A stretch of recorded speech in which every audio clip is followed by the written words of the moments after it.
So good day everyone, and also to our instructor, Attorney Season. And I am Cadet Second Class Sandoke, and here's my report. What is chart marketing? Chart marketing is of the most important thing in the conduct of polygraph examination because it is assist the examiner in interpreting and evaluating the test result. Without these markings, the examiner will find it difficult to interpret the tracing, which will be the basis in drawing out conclusions and recommendations.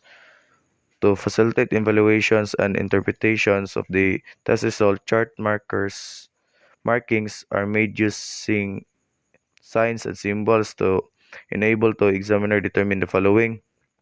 First, exact time the test commenced and terminated. Second, initial and final blood pressure and galvanograph readings. Third, particular points where each question and asked started and ended.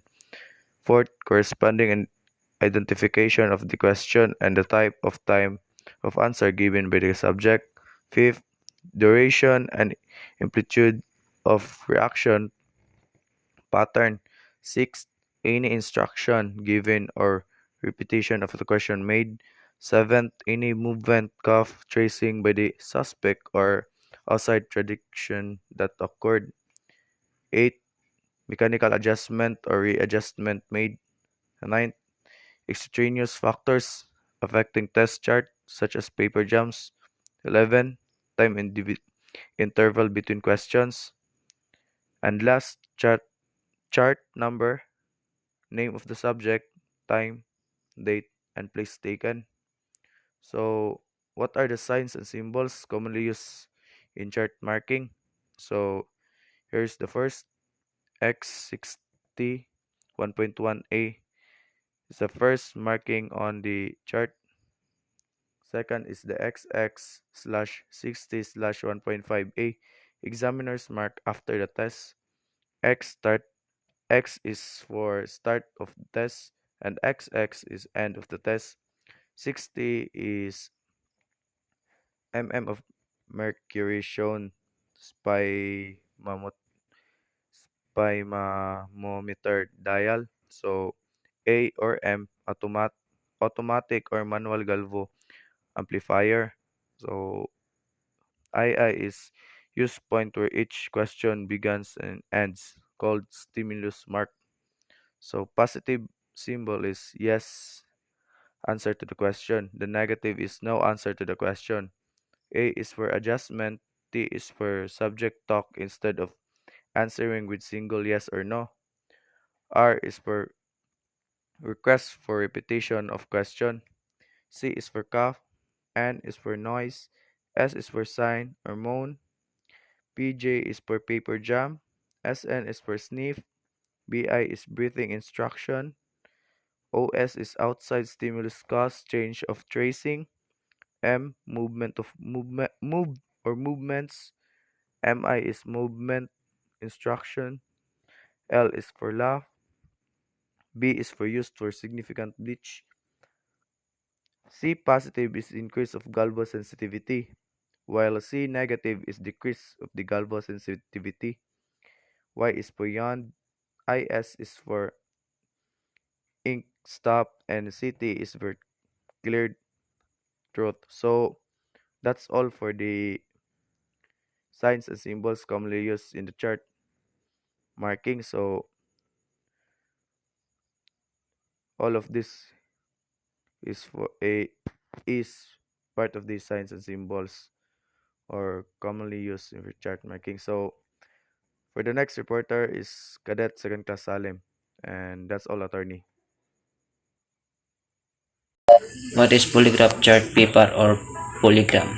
So polygraph chart paper is 100 feet long to in 6 to 8 inches in width and 1/2 or 0.5 inch pinch top and bottom margins. Chart papers are imprinted with horizontal lines spaced at 1/4 inch intervals or 20 divisions, and vertical lines at 1/10 inch intervals with heavy lines at 0.5 inch intervals. Each 1/2 division of the vertical lines represents 5 seconds of time. Pulse rate per minute may be then computed according to number of beats per 1/2 division by 12. So the next slide is the example of chart paper. So as we can see, it consists the respiratory rate, electrodermal activity, and blood pressure or heart rate. Next is the how is the chart or polygram imprinted. The accuracy of instrumental detection of deception is dependent upon the examiner's ability to diagnose truth or deception by reading and interpreting the subject charts. So the polygraph chart is the composite record of pneumograph, cardiograph, and galvanograph from one series of questions. So in having in polygraph test, there are two kinds of response. The first is the normal response and the second is specific response. So the normal response refers to the tracing of responses on the chart, which does not deviates from the norms of the subject's psychological response. The subject and usually occurs when the subject is being irrelevant question. So in this normal response, it is a like yes or no. When we answered yes or no, or uh, the question of this is answerable by yes or no. So like an interview, we respond normally. So the specific response is refers to any deviation from the normal tracing of the subject in irrelevant and controlled questions. So the specific response is it is the response in which it's very specific. So next is the pneumograph tracing. It is normally found at the top of the chart. It is the record of a subject's respiratory action during the questioning process and is classified as normal or abnormal.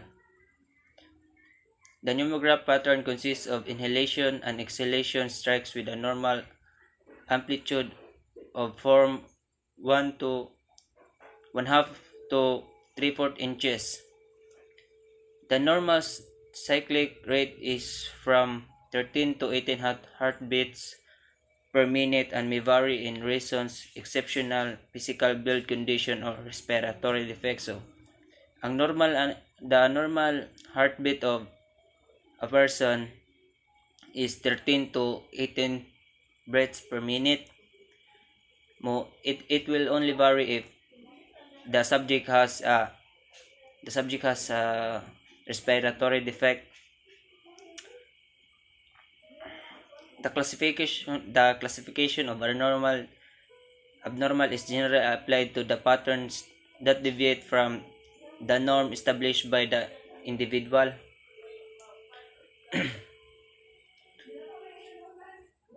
Understanding the pneumograph tracing requires understanding the respiratory system. So when we become a police officer someday, when we read and when we are going to have a investigation and need to be to have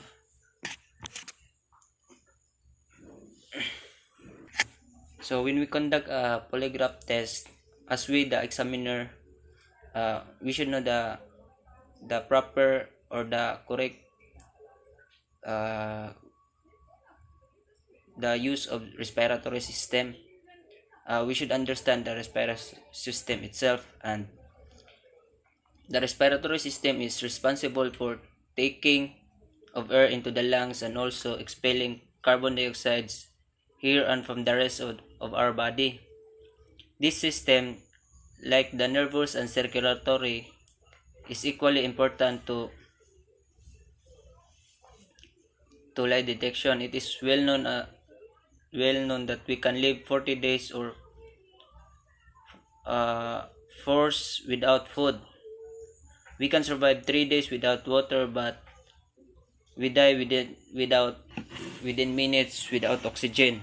Its function is automatic. So respiratory system consists of the following: the respiratory tract which comprises the nose and mouth, pharynx, larynx, trachea, bronchi, and lungs. So the respiratory tract is where we inhale and exhale, where the oxygen gets in our body and goes out. Next is the bony cage, which includes the thoracic vertebrates, the ribs, the breastbone, or the sternum. So the bony cage is the one who protect the respiratory tract. As per the inspiration breathing patterns, the chest capacity is increased from front and back, from side to side, and an interval plane, vertical plane.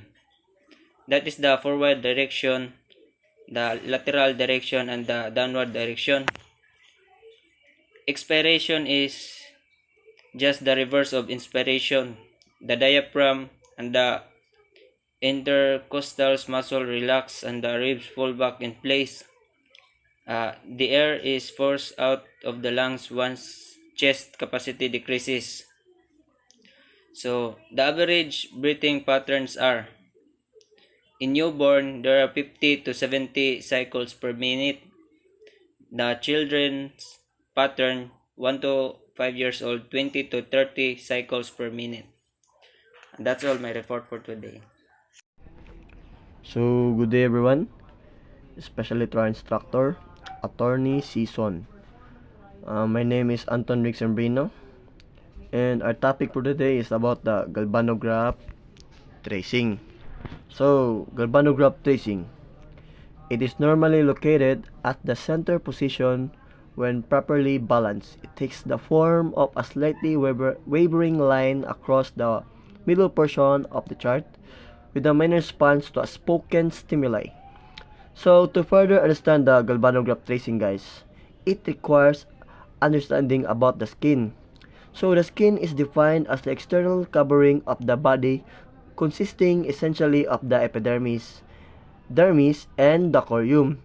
The anatomical composition of the epidermis have 4 layers of stratified epithelium, while the corium is composed of connective tissue containing lymphatic nerves and nerve-ending blood vessels, sebaceous and sweat glands, and elastic fibers. So, the galvanograph tracing, guys, is to detect changes in skin resistance of the subject. So, what we have here is the skin has the following basic functions.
Good morning, Attorney Season. Good morning, Bade. My name is Jid Christian Villaflores Siglos.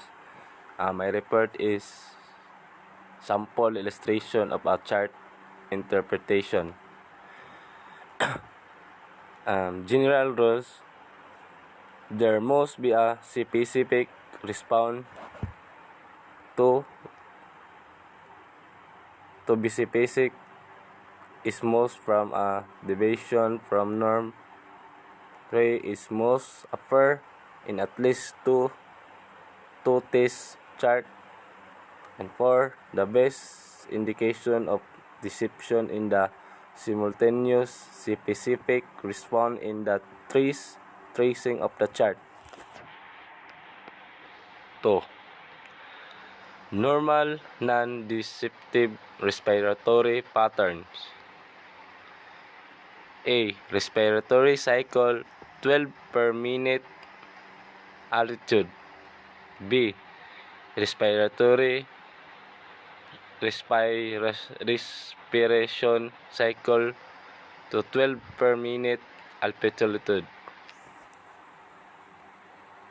Note the evidence of the nervousness in the descending expiration limb of the respiration cycle. C. Respiration cycle to 6 per minute amplitude. D. Respiration cycle to 22 per minute amplitude. E. Respiration cycle to 18 per minute amplitude.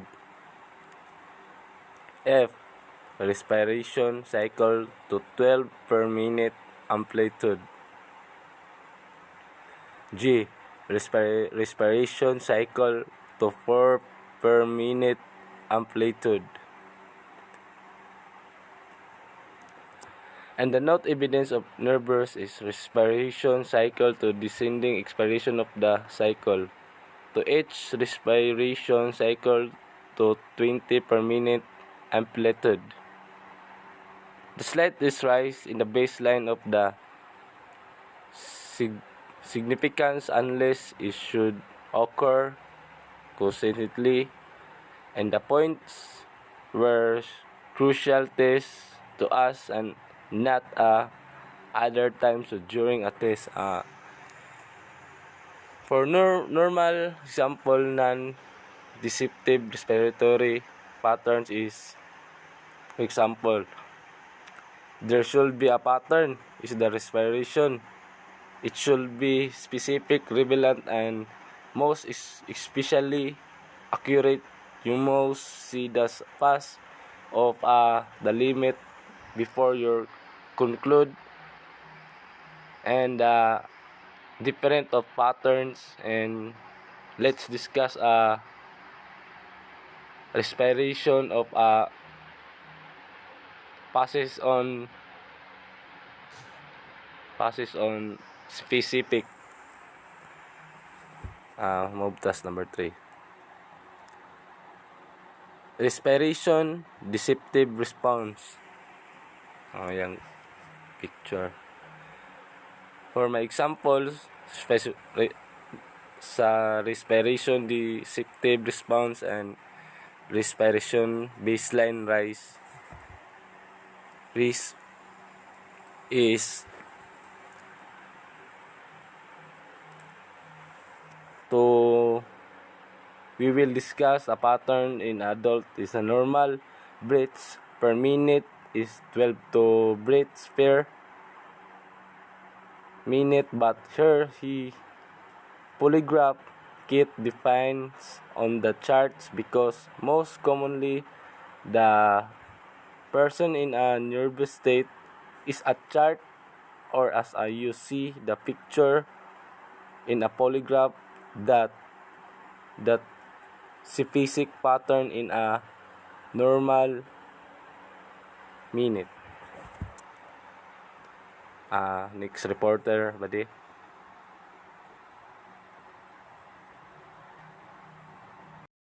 Good day, everyone, and good day, Attorney Season. My name is Roelio Lance Alexander P. Silvela, and my report for today is ordinary suppression. Ordinary suppression means that breathing is being suppressed or restricted. If if you look at the pattern of the graph, you can see that there is a suppression of the breathing, especially in figure D, because there is a sharp changes of the pattern.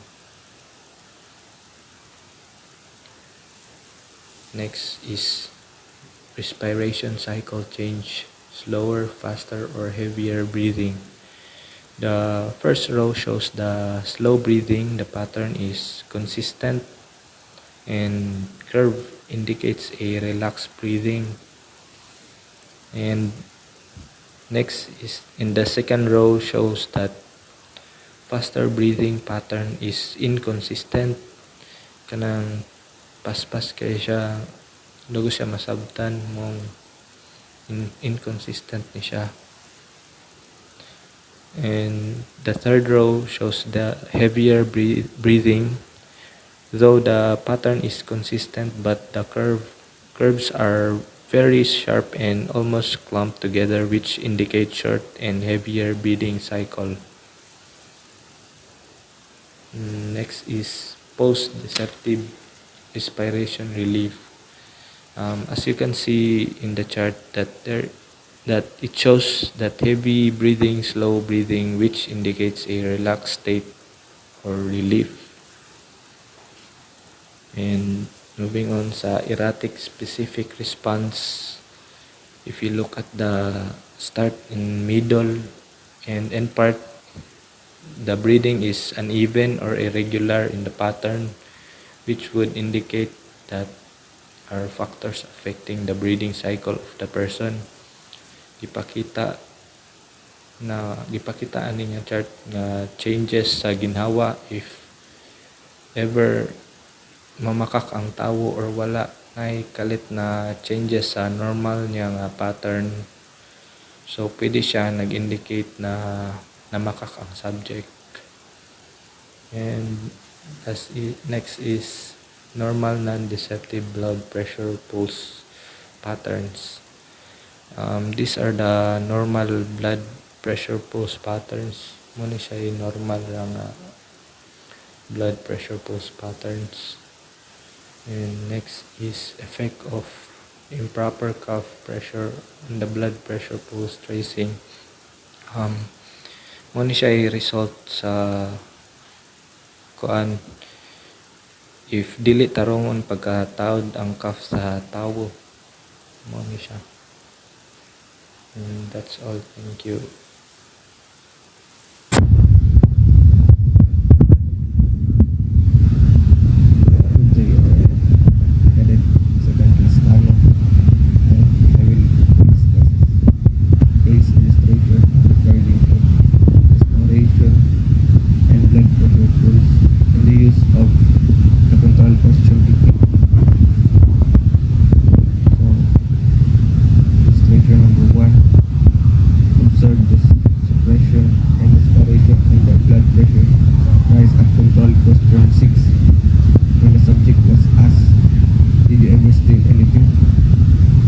To which was allied according to the subject letter conclusion.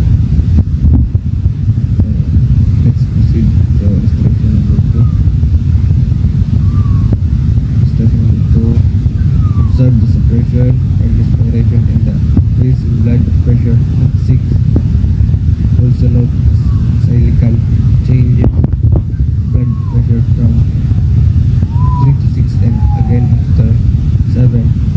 In contrast to the relative absence of such cyclical changes between 6 and 7. In view of the response of control question 6, to which the subject later admitted he had lived in absence of any significant response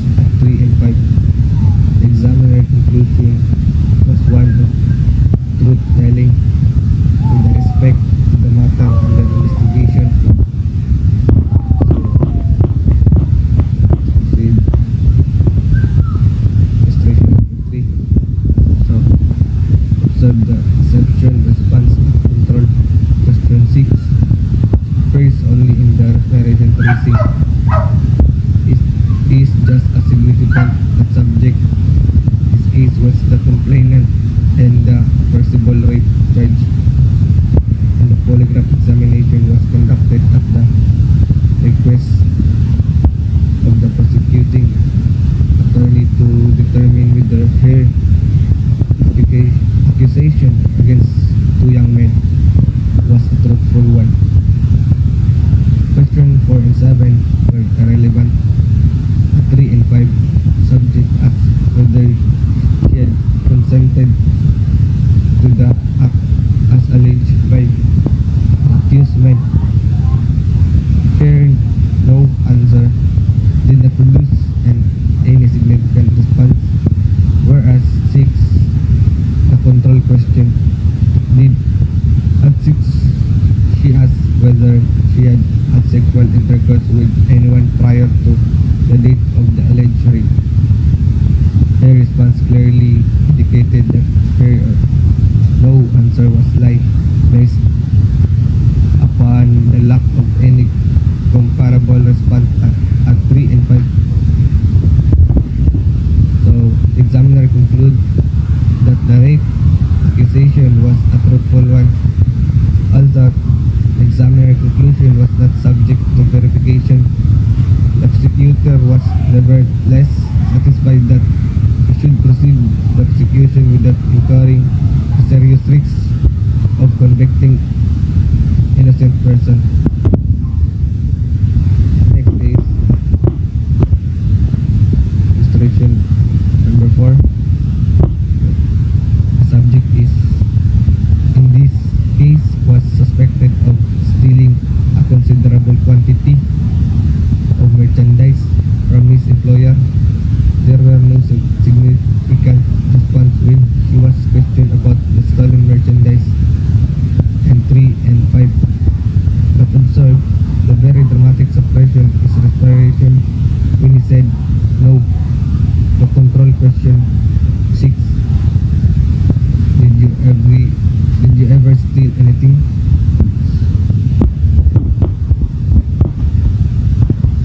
Illustration number 5. Question number 3 and 5 pertain to an arson for which the motive was destruction of the employer. Talks and records in order to conceal the embasement. 4 and 7 were irrelevant. 6 in control question. The only significant response first control question 6, known lie reaction, since shortly after the test the subject admitted having stolen money at various times and places. In view of that reaction, the known lie at 6 and the lack of any response, arson question number 3 and 5, the proper interpretation is one of the truth telling regarding the arson. That's all, man.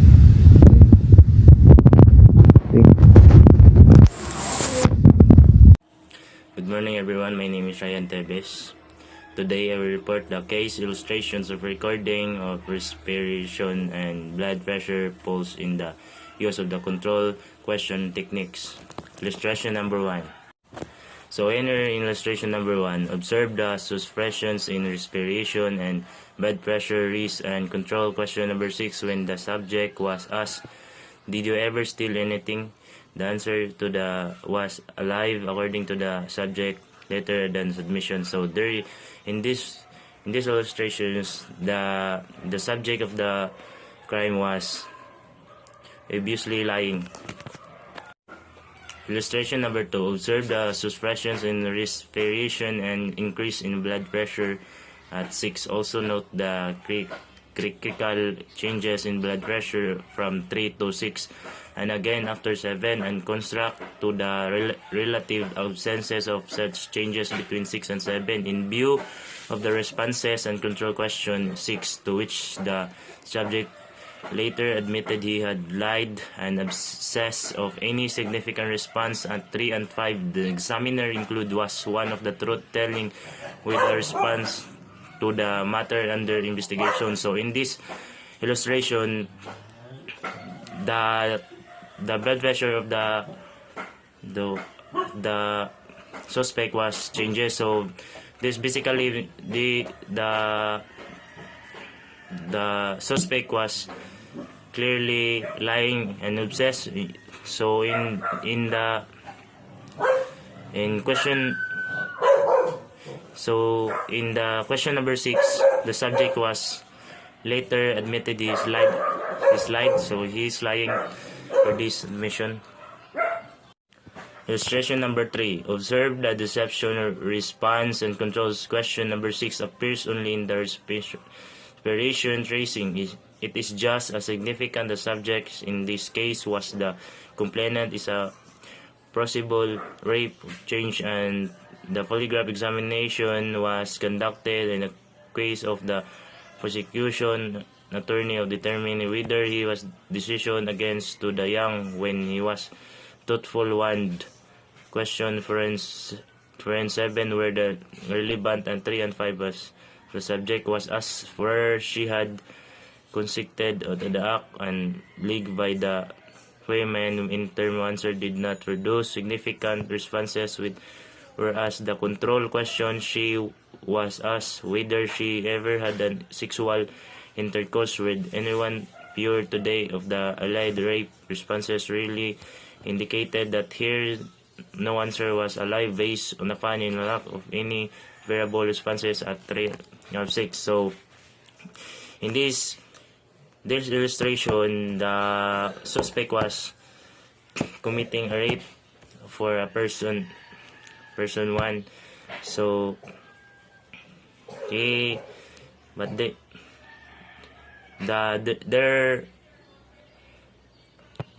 answer was changes. Was alive based on upon the lack of any comparable response by the question number 3 and 5. The next illustration, the subject in the case was suspected of stealing a considerable quantity of merchandise from the employers. There are so no significant responses when he was questioned about the stolen merchandise at 3 and 5. Both observed a very dramatic suspension and respiratory when they had no to control. Question number 6, did you ever steal anything? So in the person examiner questions for the suspect, then they say, did you ever steal anything? But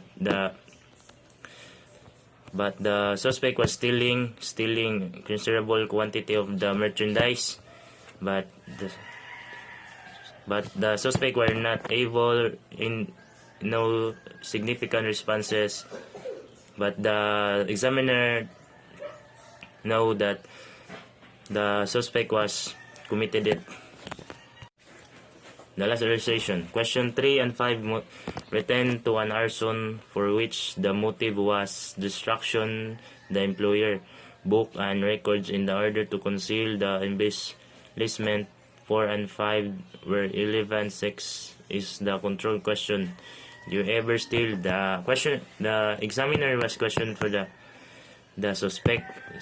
The only significant responses appear in control question number 6, unknown by reaction, since shortly after the test the subject admitted have stolen money and various times and other places. So the suspect was stolen for many times for the various place. The examiners was asking, did you ever steal? But the examiner know that the suspect was many times that stolen in the place or the bookstore and records the concealed on investment. That's all. Thank you. My report.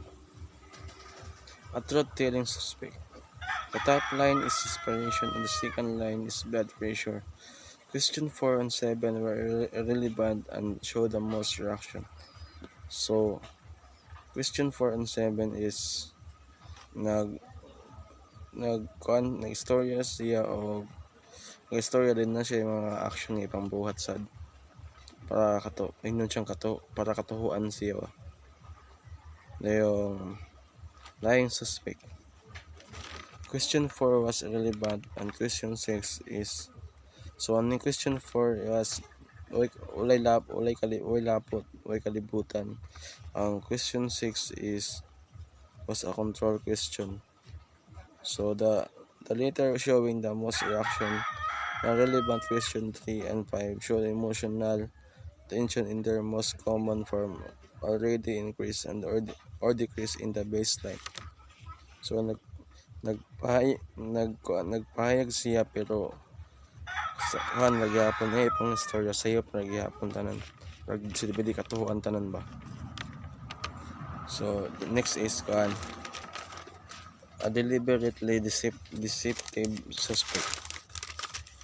In case where the suspect is trying to beat the polygraph, so kaning suspect ning kamot sa pagpildi sa polygraph, kaning kamot sa para mapildi niya ng polygraph or confused na examiner in some way or iyang libogon sa usa ka pamaagi iyang libogon sa usa ka pamaagi. Then you need to also look at the third and fourth lines. So kinahanglan nimo tan-awon usab ang katulog ng kaupat nga pangutanan niya. Iyang mga iyang linya dapat imong kinahanglan nimo lang tan-awon. Dayong skin conductance and cardiovascular change. So panit sa panit pagbago sa cardiovascular. Then the relevant question 4 and 6 show a response but there's a lack of response to control question 5 and 7. So question 4 and 6 nagpakita siya og tubag pero kulang yung tubag aron makontrol niya ang pangutana sa question 7 og question 5 ug 7. Next is a deliberately distorted suspect. In case where the suspect is trying to mislead the examiner because they are trying to frame amnesia. So ang suspect ni kamot na sa pagpahilaag sa examiner tungod kay sila na ning kamot nga nagsilbi magpanggap sila nga na sila apan kunuhay na sila na amnesia sila unsa pa sakit iyang pangunahuna or na mental block ba sila muna yung buhaton para kunuhay matuhuan siya or ana ba or mental illness or other mental block indicate o confusion the patterns result are about with a high raging flirtatious.